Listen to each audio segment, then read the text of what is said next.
Edit.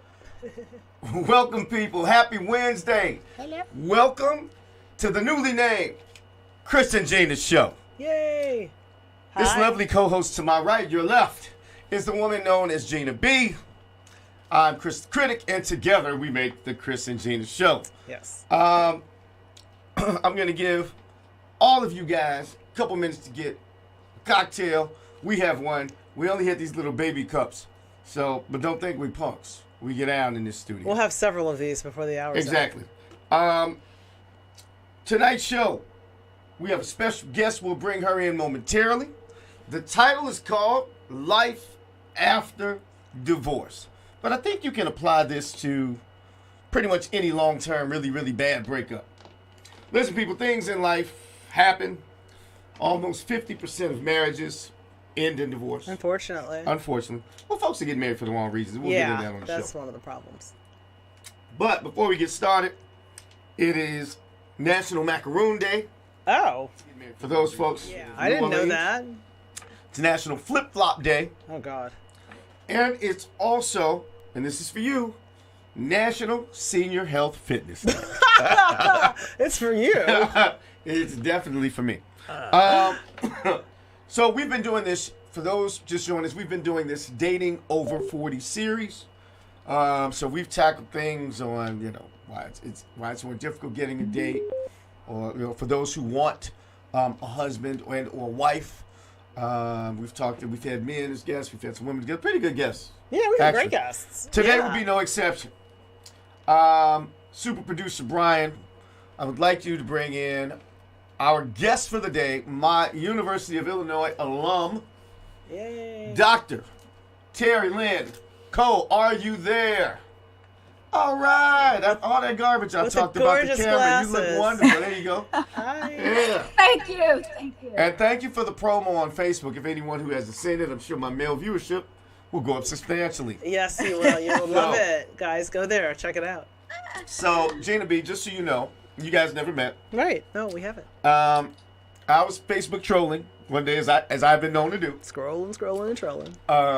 The good doctor read me a new one, back and forth, and finally I'm just, you throw the white flag up. Rarely happens for me. I was like, well, this one's got a little spice to her. Mm-hmm. And one of your sorors, shout out to the Pink and Green Machine, Sheila Gordon, who I think watches the show, said you should get Terrilyn Cole on the show. And after people saw her name, they were like, hey, man, you know what you're doing? You okay? I mean, this might not end well for you. So I was a little intimidated. No. After talking to you, I think it's going to be a great show. First off, thank you for joining. Matters of the heart can be, they can be tough to deal with. Yeah. But I do think, in addition to entertaining folks around here, we learn a little something, right? We do. So, all of us. Without further ado, Gina B, Gina B got promoted, guys. I got a promotion. I didn't get a raise though. We went from the Kris the Critic show to the Kris and Gina show. Her salary has been doubled. Right. Her salary has been doubled. Anything times zero. So why don't you take it away?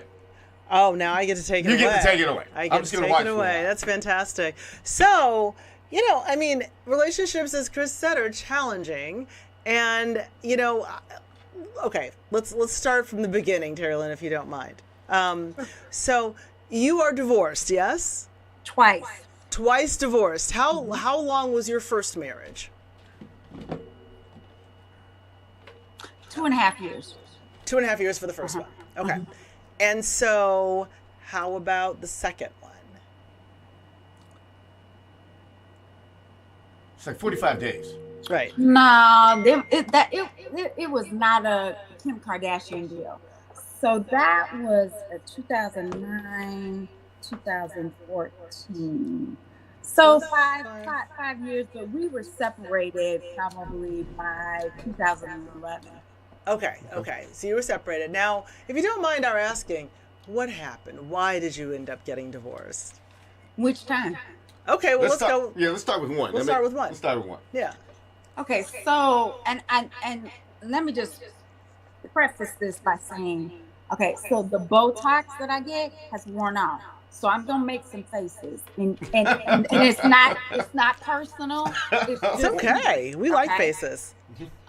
So the first husband came while I was in residency, in an internal medicine residency in Alabama, and I actually started off as an engaged person when I went down there in 2001.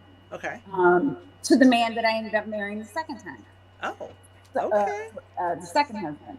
So at any rate, that engagement didn't end well, and I met this guy towards the beginning or midway through my second year. My internal medicine residency was 3 years long, and he was the kind of guy that had a beautiful smile. Didn't know a stranger. He was mid-level hospital administration. Where'd you guys meet? I'm sorry. At the hospital. Actually, okay. At the hospital. All right. So when you're an internal medicine resident, you don't have a life. You spend your life at the hospital.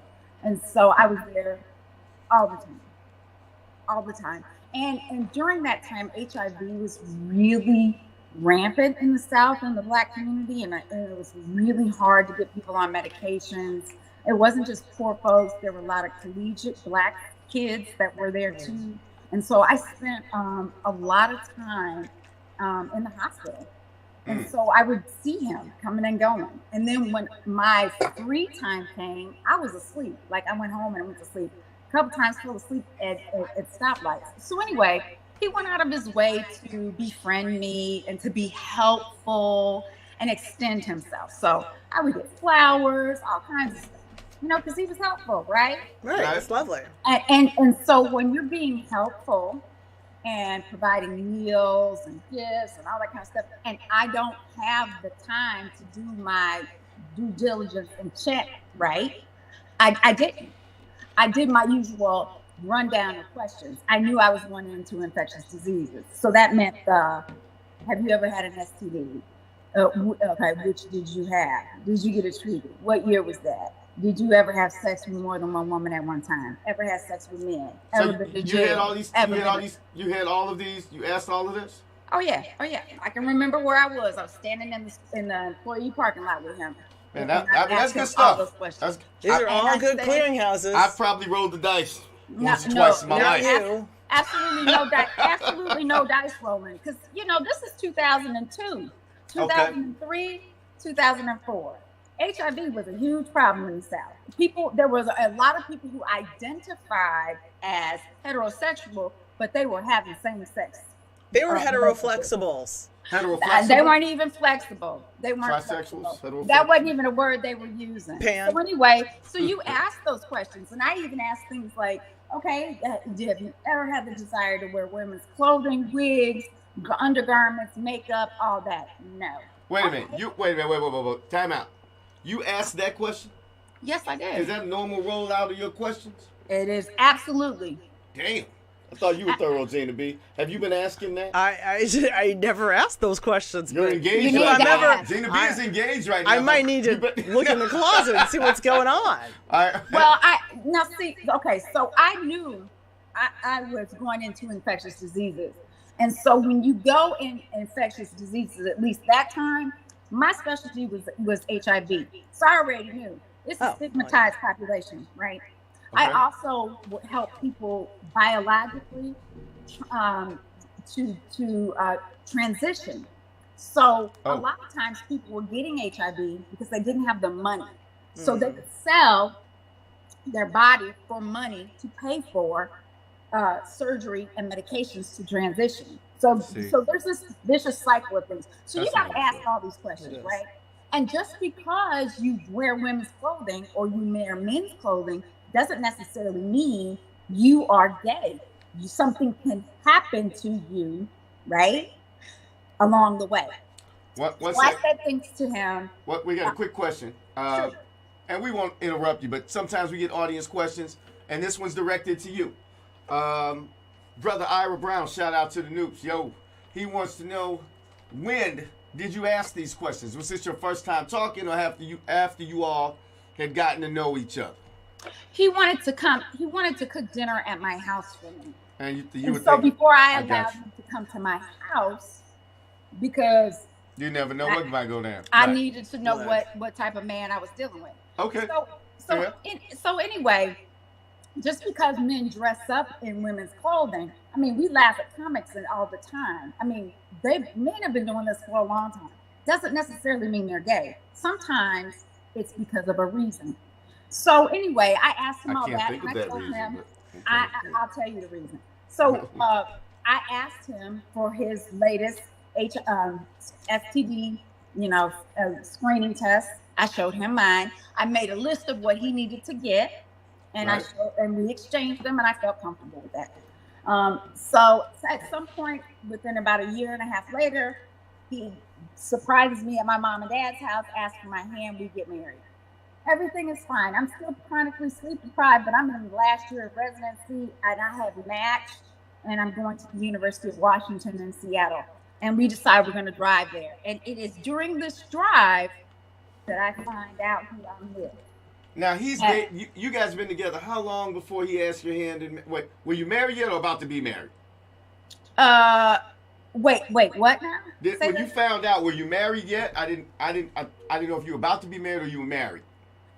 Oh, no. I found out who he was after we were married. Wow. And we were driving 2 days after that wedding. Now, explain to us exactly who he was. What do you mean when you say I'm that? about to tell you who he was. The first guy. Yeah, that's what I'm saying. Like, she's telling me. Okay, I got you. So this man was quick to anger. I have received a phone call from my dad, and he said on the cell phone. Now, during this time, so this is 2005, these of the flip phones, I like those.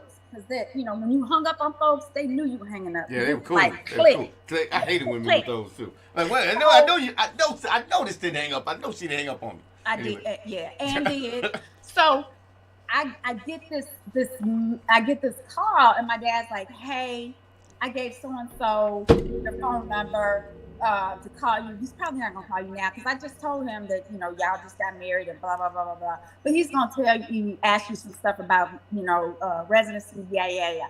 I said, okay, Daddy, cool. Hang up.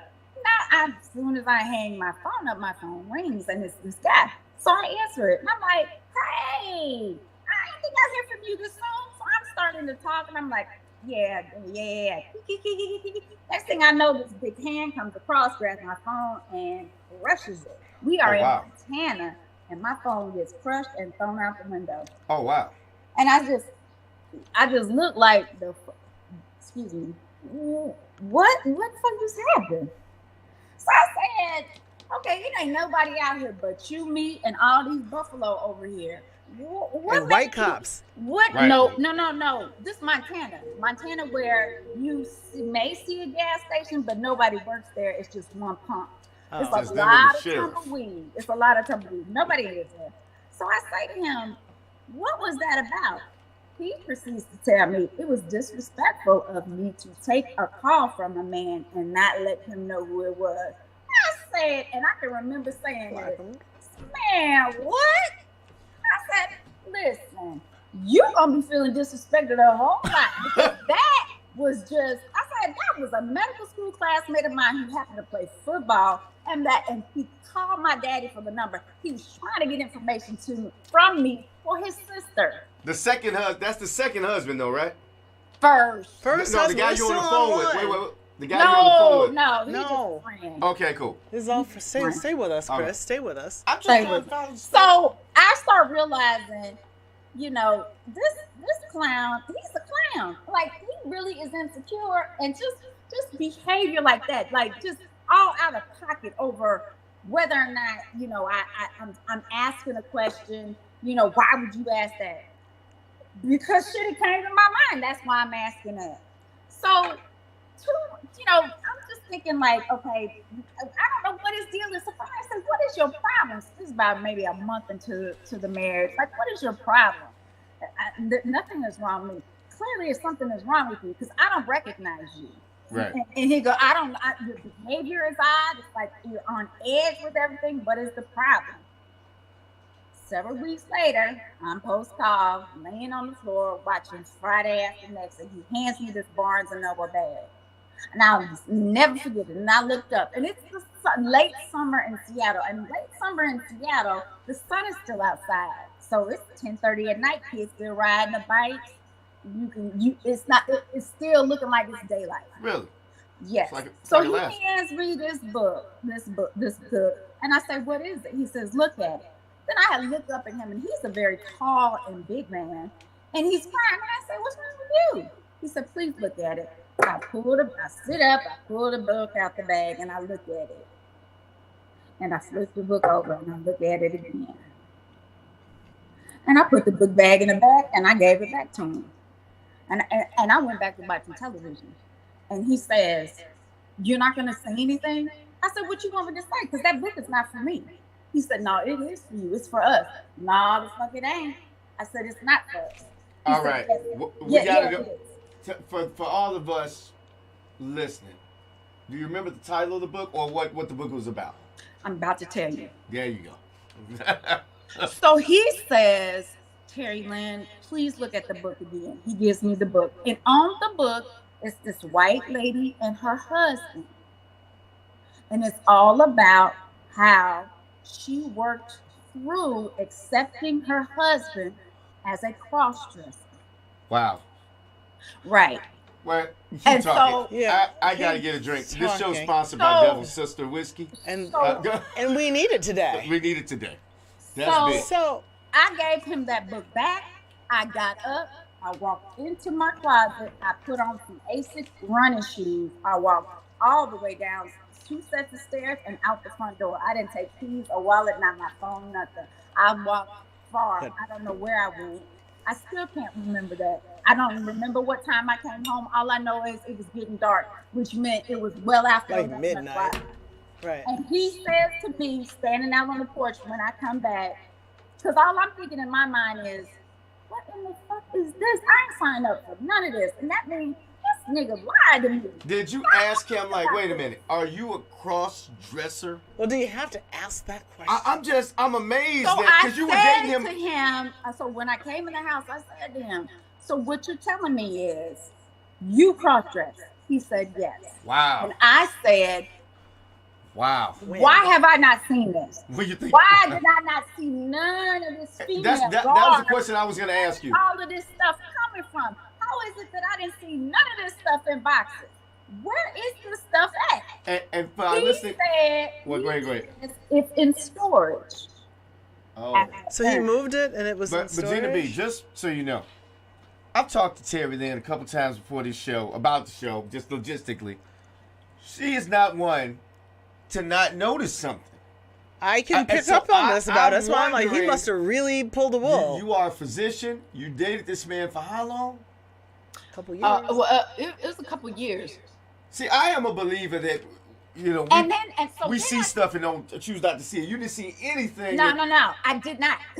But wow. That leads to something else. So I said to him, so you expect for me to read this book and to be okay with this? I said, no, I'm not doing that. And I'm not okay with that. And had I known this, I said, not only that, you lied to me. I said, I can deal with a lot of stuff.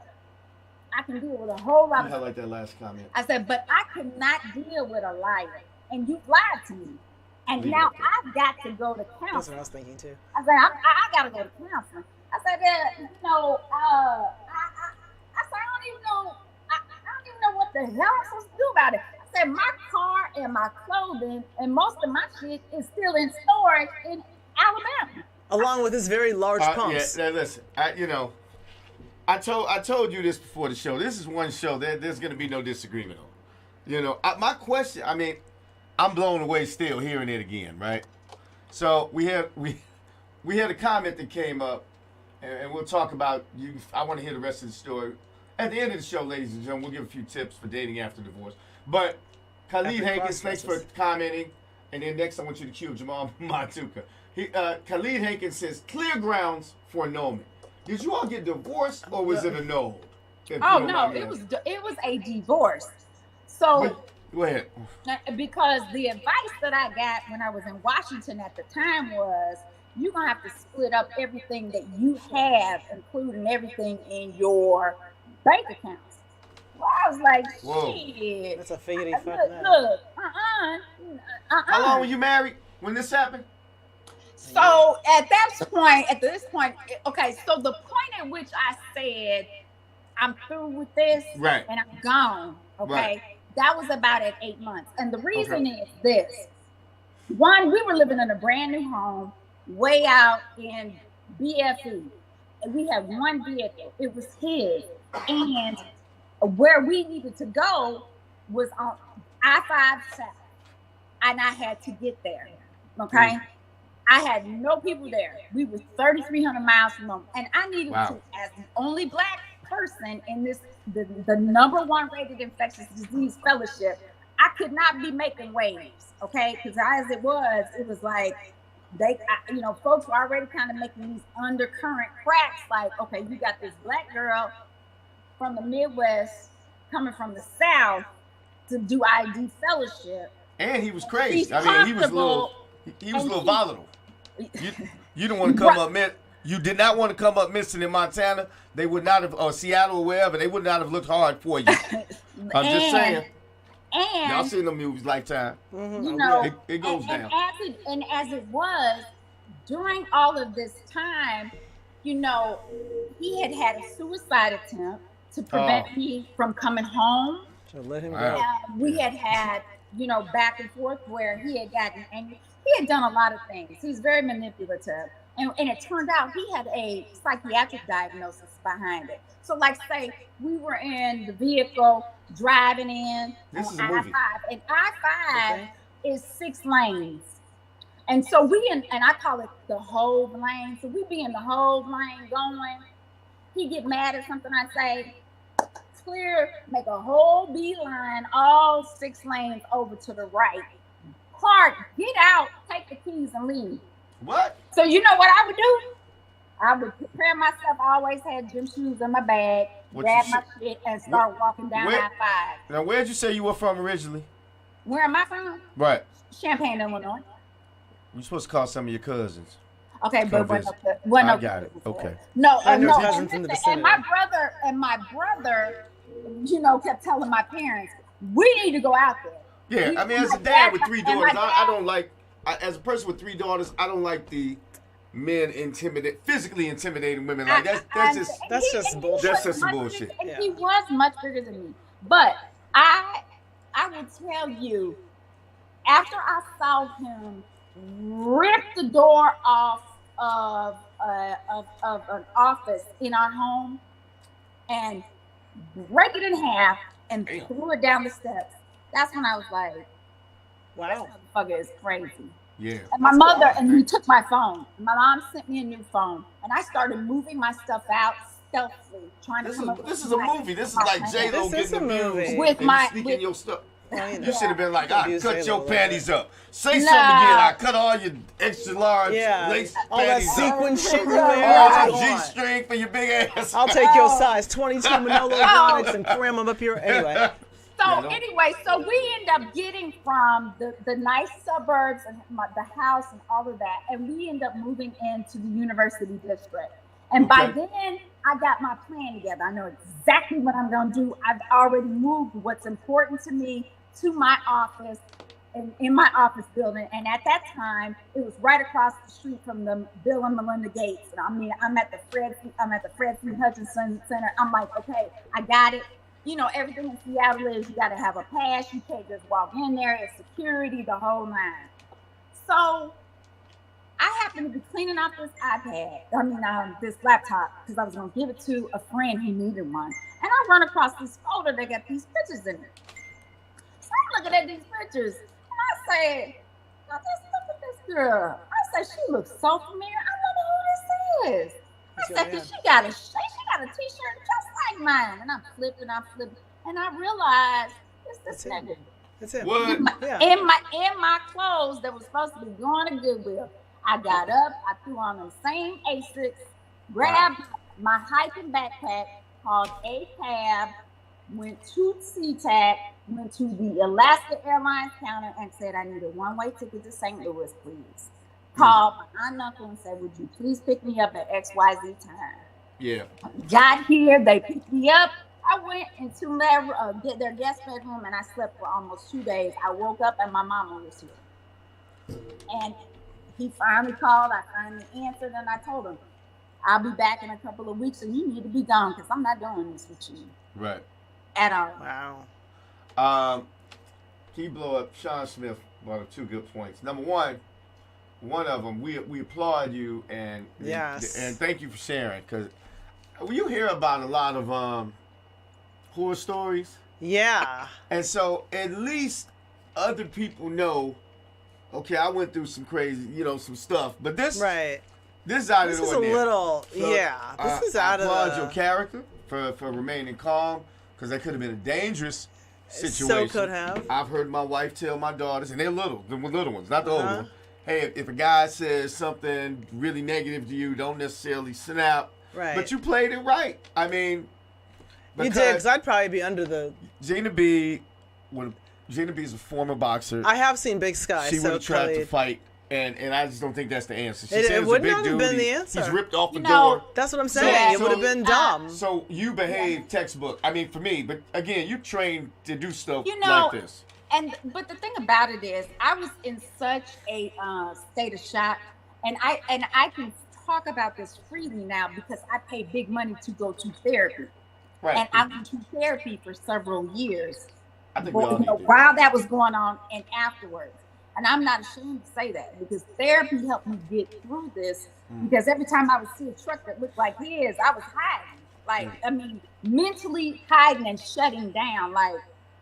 Okay, stopping where I was, like, oh my God, because that's how I felt stalked by him, and he emotionally drained me to the point where he would badger me to talk about it, and I'd say, you are driving me crazy to the point that I'm going to go check myself in the lock ward. I'm going to tell my colleagues I need to be locked in. You're driving me crazy. You're literally driving me nuts. No. So the deal is, he has bipolar disorder, okay, and he has borderline personality. So it's easier He's a to winner. treat. Right. It's easier to treat bipolar disorder when you figure out if it's type 1 or 2. But when you have a personality disorder, that doesn't respond to medication. That's somebody that says, I'm committed to therapy, and then it's a different kind of therapy, and you're in there for years, none of which he was willing to do. He didn't even want to go to camp therapy. He checked himself out AMA when he swallowed meds. So, I mean, to me, there was nothing to it. My family says, I said to my mom and dad, how could I have missed these fines? Yeah, That's the question. I mean, that's what... How could I have done that? Was it? Go ahead, Gina B. You got a question? No, my question was going to be, okay, so between the time that you found out that he fessed up to being a cross-dresser and the time that you were over the relationship, first of all, how long was that? Compound question. And part two, were you still having a marriage? Right, was intimacy involved? Right. No. And I'm somebody that believes in it. So, was the intimacy any different? Was he just... So if you were to ask me now, how's important is sex? That's number one on the list for me. So was he reaching over, like grabbing inanimate objects, like, hey, put this here, do that for me? No. There was no sexual caretaking. I wasn't feeling none of that. So it was within, I'm gonna say, maybe about 4 to 6 weeks between when that happened. And I told him, I need to go to therapy. And that's what I kept saying. I need to stay in therapy and work through this because I'm having problems with that. So we got about 20 minutes left, but I want to know, for the listeners, I want to know, I know you started therapy. How long was that? And again, shout out to you for even being able to deal with this, because some people just would have just been That's done. amazing, seriously. What did you do? How was you able to build yourself back up to even go into the next subsequent marriage? And so just give us that rundown, and what happened. But this first guy we sort of get. Okay, so I needed to feel safe. I knew that anybody I dated afterwards, I needed to emotionally and physically feel safe.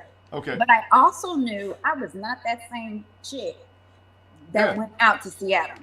I just wasn't. And so I was honest and upfront. Like, I married somebody who had untreated psychiatric illness and refused therapy and help for it. He would not admit to certain things. He needed to be in support groups for folks that cross-dress, and the reasons behind it.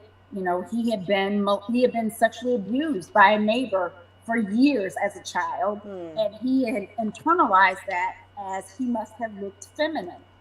And so he transferred that femininity that he perceived that person thought to the comfort of women's clothing.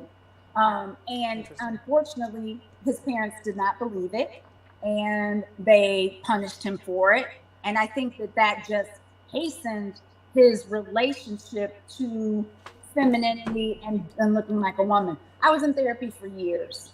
Okay. Wow, yeah. And it never was about, and it was never a situation of, I felt something was wrong with me.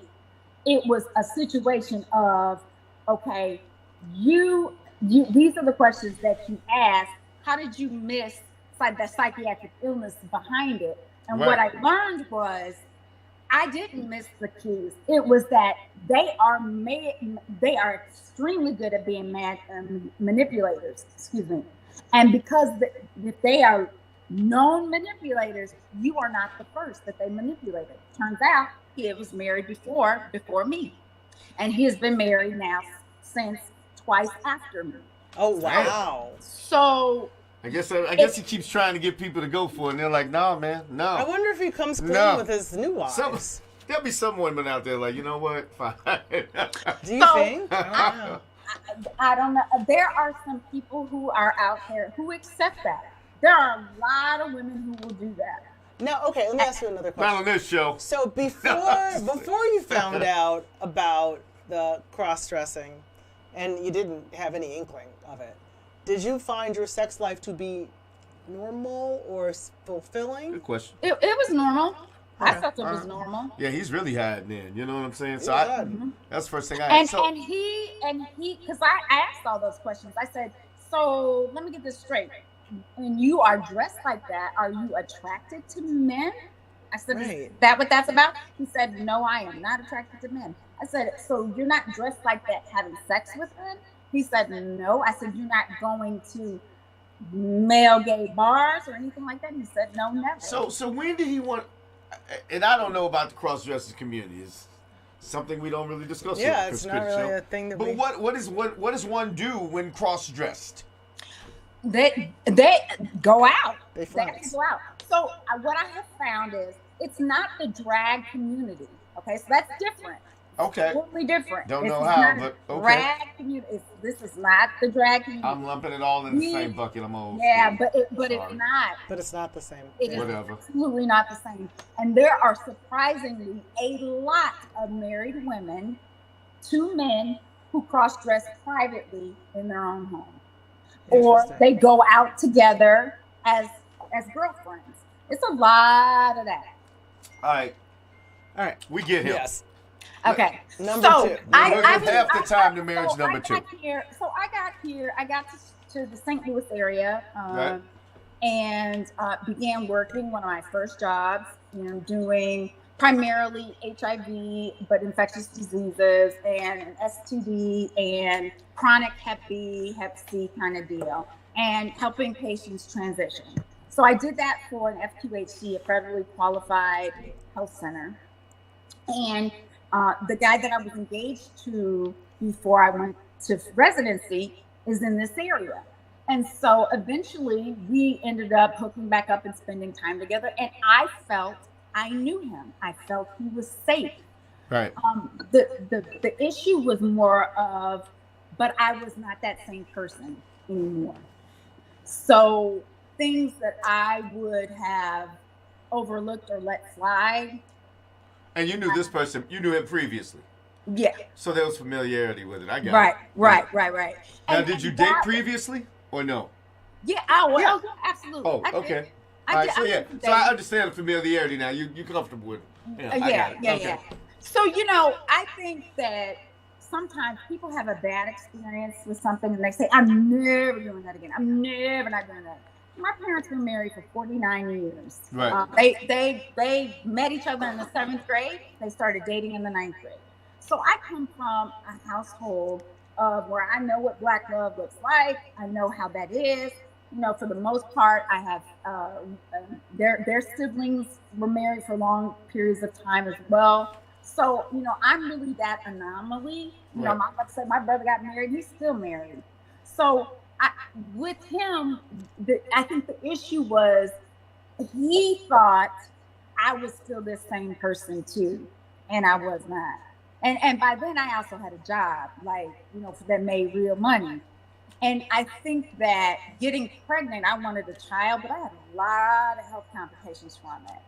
A lot.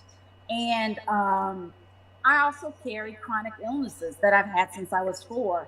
And it's one thing when you date somebody with a chronic illness that's invisible versus you live with that person that has it, okay? And when it causes such upheaval in that person's life, and they don't understand why you can't go do something, or why you can't cook right now because everything smells like rubber or hot ass, or you can smell everything. And my aura for my chronic migraine is I start smelling everything 2 days before it happens. And I know I'm in huge trouble. I can smell whether your shoes are new, the laundry detergent you use, the perfume, it's bad. And I know I'm going to be in real big trouble. The regular type of headaches that I get on the left side of my head or stuff, it's just a burning sensation. And I can usually tolerate that. But the migraine behind my right eye, I can lose vision in that eye. It can make this earring. Have you all found? of those things. Have you found? I know you mentioned to me you've gotten a lot of treatment for it. Have you found something that makes life way more tolerable? Because you seem fine now. My wife gets headaches, but you know, and when she does, oh man, it's like for real, you know. So, yeah, you know, I stay on anti-nausea medications that they use for chemotherapy. I take 3 or 4 of those scheduled every day, no matter what.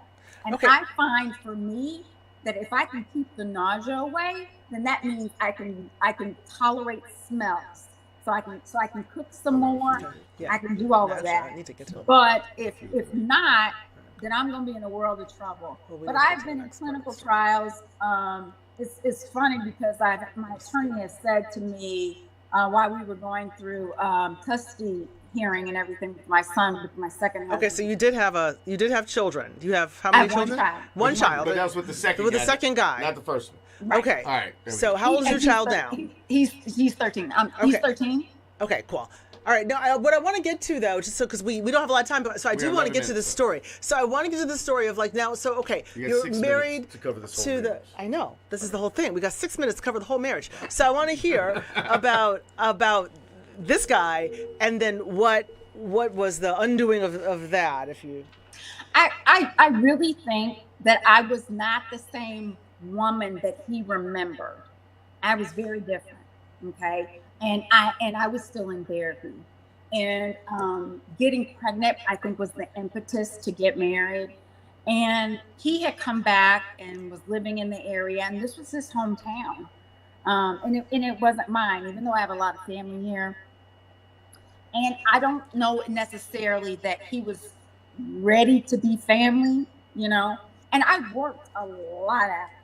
I mean, but because taking care of people is my passion. That's my joy. That's my gift and everything. So I frequently worked long after everybody was gone from my office. And I think there was some suspicion, like, okay, are you really where you say you are? You know, and so there was some spying going on, you know, where, you know, are you sure you're where you're at? You know, and that wasn't, you know, my phone stayed unlocked. I didn't have passcode on my phone. So. What ended this marriage? What ended it? Cheating. Cheating ended it. You cheated? who cheated? Both of us did. Oh, you Now- both cheated. Okay. Yeah. Oh, yeah. Once I knew he was cheating, I did. And that's not the right I'd be answer. petty like that. And that and yeah, yeah, and you know, and I'm not even calling it that. bad. I'm just joking. I'm just not. And I'm I not calling felt badly that he found out the way that he did, but he went through my phone, he went through my phone. And I'm not that chick, I'm not going to go through your phone or your Wait a minute, you got a lot of people throwing questions out. Yeah, a lot. And a lot of people who want part two. Exactly. That's what I said. So wait a minute, we're going to, super producer Brian, can you highlight a couple of those? What site is that on these questions that you're looking at? All over? All over. All right, start Facebook. Okay, Khalid Hawkins. Khalid, and just roll down. I just want to read a few out. Gina, you give me your take, or I don't know if it's a question. I don't even see him. This Khalid one says, Khalid Hawkins is like, he just pointed out Star Jones. Star Jones. Yeah. But I think he was just gay. Maybe, yeah. I don't think he was. I'm not sure he was cross-dressing. Yeah. But let's go to 600. Did anybody ever talk to Al Reynolds? I mean, it was clear he was gay. Okay. Yeah. If he wasn't gay, he should have been. He was. If you ever listened to him, he was that steamy. I mean, he liked to hang out on Fire Island. Anyway, go ahead. Exactly that. Hello. Believe it or not, Gina B, I didn't know her that well in college. I thought she was real quiet. Right? She's more interesting than you thought. Right? She's very interesting. Okay. Sextonius Watson said, and Sextonius Watson is one of my more cerebral friends. Not that I have a bunch of dumb friends, but he says that this is my most interesting guest. He said, good point, but I don't think dude is transgender. Yeah, he's not. He's not. I don't even get in all. That's not the same thing. Call me the Black Archie Bunker. I don't do all that. I know you don't. But it's see, that. Whatever. This is the thing that I tell. And this is the thing that I tell people all the time. Right. Because of the kind of work that I do, I cannot have a judgment on that. Well, I'm not judging. I need people to be honest. I need them to tell me what's going on. Yeah, exactly. You need the truth. Right. So you can't react. Yeah. Because if you react, I'm just not in then you don't get the real story. I'm not in the ladies. Call yourself whatever you want to be called. I'm calling you what you are. I get it. I totally see where you are. Okay. Jonathan McKinney. Jonathan McKinney said if anybody says they cheated because someone cheated on them, that means they wanted to cheat. I'm paraphrasing. Maybe. I mean, think about what she's been through. Maybe. I will tell you why I cheated. I agree with you, Jonathan. I agree with you. I cheated because I was lonely. Right. I had a baby that had he had an illness within his larynx and his esophagus that he threw up constantly. And people say, oh, but you were a doctor. You should have been able to handle that.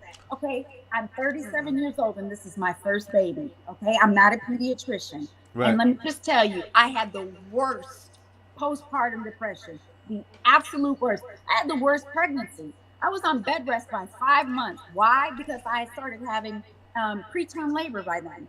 I had liver failure while I was pregnant. I had this thing where my liver I couldn't get rid of the bile salts. So I had cholestasis of pregnancy where my skin itched for an entire. Ladies and gentlemen, looking at this, y'all listen to these big words she's using. She's not only cute, but she's smart. She's an MD, MBA. Yeah, I mean, what do we expect? The very second month of my pregnancy, I developed cyclical nausea on top of that. So see, the Lord took away my chronic daily headache and he took away my chronic migraine. And for that, I was like, you a whole G, because I don't know how I'd have made it.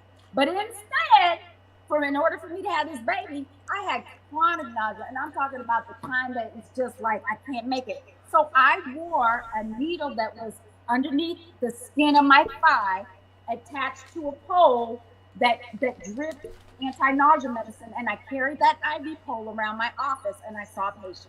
Oh my God! Wow! And then I started having preterm labor, where my uterus was contracting, saying, "Hey, baby needs to get on there." So when you have complete bedtime labor like that, they put you on complete bed rest, and you cannot get up except to use the bathroom. Okay. So I'm sorry, we've got 10 minutes. So what we want to know is today, fast forward to so many years after all of this has gone on, where are you right now and how do you feel about dating and what's going on in your life? I am very single. Very, very single on purpose. So my divorce is been since April 21st, 2014. And I have deliberately said to the Lord, I am going to stay single until you say otherwise. because I have been disobedient in the past. You gave me who I asked for, and I know to be specific, and I wasn't specific. And then when I was specific, you still gave me what I wanted, and you told me both times they were not the man that you wanted for me, but I knew better. I thought I knew better. So I said I'm so to glad myself, you said I that. clearly am not making the right decisions, and until I can learn to do that better, I don't need to be with anybody. Wait a minute. Can I just say, you probably, and we've had countless guests. Yes, countless. You are the most open, the most honest. I thank you for that. Yes, we appreciate guest it. ever, but you are one of the few guests who've ever come on here and acknowledged that maybe I don't know everything while I haven't done anything right. Because I always say on the show, I was a superficial dater. I've made every mistake there was, so I applaud you for knowing that you did what you wanted. You know, and I see why you got it. I mean, you're good looking, you're smart, you speak when you're funny. Yeah. See You have great taste in eyewear. You're no crazier than my wife, mother, any other woman, because all y'all are slightly crazy. Gina B, I slightly need you to crazy. chill on Whatever. that. But I'm saying it takes a lot to come through that and say, okay, I acknowledge what I've done. So Right. kudos to that. We had a comment up there. Sean Smith, U of I alum, also said, it says you need to write a book about survival. I wholeheartedly agree. People ask me to write books all the time, because I've been writing stories about my experiences as a resident, as a med student resident, and my clinic stories. People tell me all the time, why don't you write? Would you consider getting married again? Thank you, Catherine Bowman, for the question. Would you absolutely. All right, fellas. I get a lot of inboxes. Listen, I get a lot of inboxes after show. And regardless of public opinion, I do know some gainfully employed brothers out here. Fellas, inbox me. We'll throw you some dates. We've had dates. She has not said that she's ready to get back into the pool. Whatever. She said that when the Lord tells her that she is ready. I'm I'm not sure about who's sneaking in them DMs. But anyway, any advice, and I need you to keep this answer in 2 minutes, because we'll be at 6:55, and then I'll run through after that a few mistakes people make. I always bring a list. So give people who've been through some bad stuff tips you have from getting past it, because that's the reason I wanted you on the show. Okay. So I say this to everybody. Right. You have got to admit what your part in everything, every relationship that has not gone right. You've got to admit what your part in it is, because you play a part in that. Something that you added to it. You cannot say you did not. Can you repeat that again? A lot of women don't want to hear that. You have got to admit your part in why something did not go right. Okay. I contributed to all of it, no matter how crazy my first husband was, or no matter how I was now His ass was crazy. And two. Okay. You know, you have to admit that. You absolutely do. And it's not because of them, it's because you want to be better. Right. And you don't want to repeat those sorts of mistakes. Exactly. Okay. Right. And then what you want to do is write it down. Why do you want to write it down? Because when you are in this next relationship, when it starts having bumps, you need to go back and read what you wrote to see if that's in fact what it is, or is this now something new? Two, you've got to be honest. You have got to be honest. You got to be honest about your ugly shit as you honest about whatever this is over here. And quite honestly, most of us are not honest, but I'm honest all the time. Her name is Dr. Terrilyn, and she cold. You've got to be honest. And then the last thing is, when you are wrong, and you need to say, I was dead ass wrong. I'm sorry, and I'm sorry goes a long way, and I am wrong. Yep. Those are the three. There we go. Good. Wow, Thank hold you. on. Let me do these now, notes Kris like has this. got some Let notes. me do these notes like this. I know, right? Yeah, I mean, listen. That was. She might as well drop the mic out. Exactly. Drop the mic, walk away out the screen. I'll close the show. No, those are all good things. I tell people most problems begin in the mirror. Even if you have a spouse or wife or husband or whomever, it's hard. It was hard for me. I know to say that I played a part in the behavior that I was getting. Right. So That man in the mirror is yeah. rough. So for those of you all who are, first off, I think you should get married again. I think To the right person. honestly, just in You phone sound like- conversation, you in sound phone like my conversation, mother. I think you are hilarious, and you know that. All right, we had a little question earlier. Oh, who do we have? Both of no, I just want to cover off on this. Now, Oh. both of your husbands, were they black? Oh yeah. Okay, just to All right. cover off on that. And Somebody I'm brought about to that say, up. and Chris knows why that is. Chris? He knows. He and I talked about that. He'll tell you off mic why. Take it why to the head, that bro. happened to me. He does know. He I don't know knows. what she's talking about. So here's some tips to end the show, people. We'll talk about this offline. Go ahead. Don't date right away, and I think you would agree with that. Tell me if it's something, don't date right away. Oh, most of what I got from the day, I always got to get a source because people think I lie. I do sometimes, but I lie for their own good. Hooray for your I will honesty. make up a stat. This comes out of your divorcequestions.org. So don't date right away. Don't be too negative going into, and you are remarkably positive. You know what I mean, seriously, for someone who's going through that, you come across as positive. And I say this for men. I know a lot of men. They call me and they're bitter. Man, these women don't want. They're just angry, and I'm like, well, nobody wants to be around nobody that angry. Mm-hmm. And conversely, I always tell women that men like flirty. I know men. You're on better a than tangent. women. I'm on a tangent. Mm-hmm. Okay, let me go through my list. Don't be talking about an ex. Don't be too secretive. But know what you want. Don't be giving up the ass too soon. Did I say that? Don't do it. Men, get whatever. Don't ignore online dating. We'll talk about that later because you said it was wild out in those streets. Don't ignore your gut is the last one. And consider where you are in life now versus where you were in your 20s. Mm-hmm. Your selection criteria may have changed. I'm a big believer in their wants and their needs. I think people need to look for needs and then date differently than what you think you want. Because for me, it was always the same. I need to be this tall, weigh this much, little waist, nice face, big booty. Tangent. Anyway, that's all I got. Gina B, you got anything else before we close out? No, I just want to thank you so much for being here. We need a part 2. Everyone's asking Terrilyn, for a part 2. So want can you- we have you I back? want you to come back. Absolutely. I would love may it. even, because she's extremely opinionated, which I love. We disagree about. I've seen on social media. I watch your posts. I troll your page. We disagree on a lot. I need to start following We so may I can have you. so I can jump in. We'll with have this. you on another show fairly soon. You'll co-host something and we'll debate something. Yeah, we have to have you Sure. on soon. Everybody really wants the part 2. Right. Yeah, I Sure. see that a lot. And thank you all for listening. Anyone for your comments. Gina B and I do go back, look at those questions. We do get back to you. If you can, every Wednesday, 6:05, we get busy. We're right here. Try to come back. Thank you for coming. Leave a question. Like the page. Follow the page. Do whatever you got to do. Kris and Gina, thank you for coming out. We'll be here next week, same time, same channel. Same channel. Thank Thanks you. for Good job, Gina thank B. you. Thanks for having me. Thank you. Talk Bye-bye. to you. Peace. Bye.